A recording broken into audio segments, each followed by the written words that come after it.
Shalom saudara, dimanapun kita berada saat ini.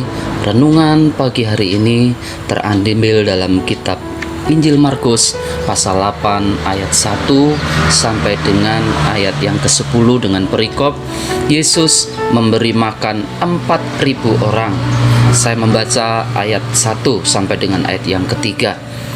Pada waktu itu ada pula orang banyak di situ yang besar jumlahnya, dan karena mereka tidak mempunyai makanan, Yesus memanggil murid-muridnya dan berkata, "Hatiku tergerak oleh belas kasihan kepada orang banyak ini.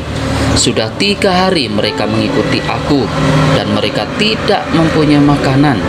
Dan jika mereka kusuruh pulang ke rumahnya dengan lapar, mereka akan rebah di jalan, sebab ada yang datang dari jauh." Saudaraku sekalian, hati merupakan pusat hidup setiap manusia. Dari hati kitalah segala gerakan dimulai. Mata melihat sesuatu, namun bila hati belum menggerakkan, diri kita enggan bergerak. Sebaiknya walau fisik kita lemah, lesu, dan lelah, namun semangat dari hati kita membara dan berkobar-kobar. Kekuatan akan berlipat ganda. Hati Yesus tergerak oleh belas kasihan kepada orang-orang yang mengikutinya selama 3 hari sampai tidak mempunyai makanan. Lewat perikop renungan hari ini mengajak kita untuk tidak cuci tangan, tidak mau tahu terhadap kebutuhan orang lain. Kita diajak peduli terhadap kesulitan, kebutuhan, dan penderitaan orang lain. Penggadaan roti yang dilakukan oleh Yesus terjadi karena iman dan ucapan syukur, serta kerelaan untuk berbagi. Dalam situasi kekurangan makanan untuk kira-kira 4.000 orang, Yesus mengucap syukur. Bersyukur adalah ungkapan orang beriman dan berpengharapan. Bersyukur adalah ungkapan orang yang bisa mengucap terima kasih.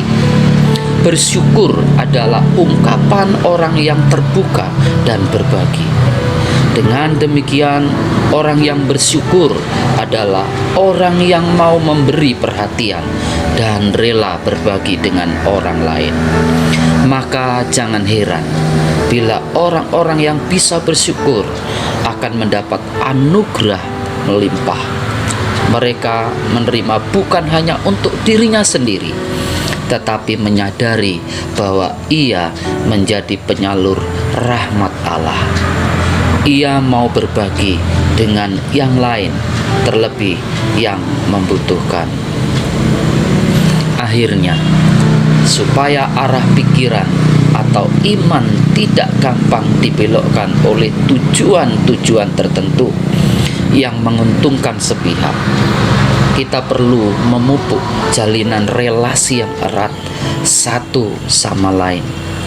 Kita perlu mendukung dalam iman dan mengucap syukur bersama yang berbuah untuk saling berbagi.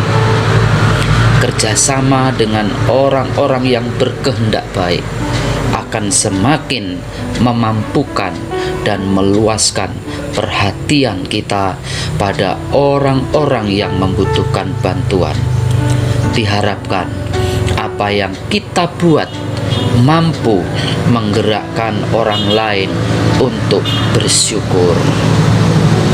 Saudara sekalian, mari kita mengawali hari ini dengan hidup selalu bersyukur. Tuhan memberkati. Shalom.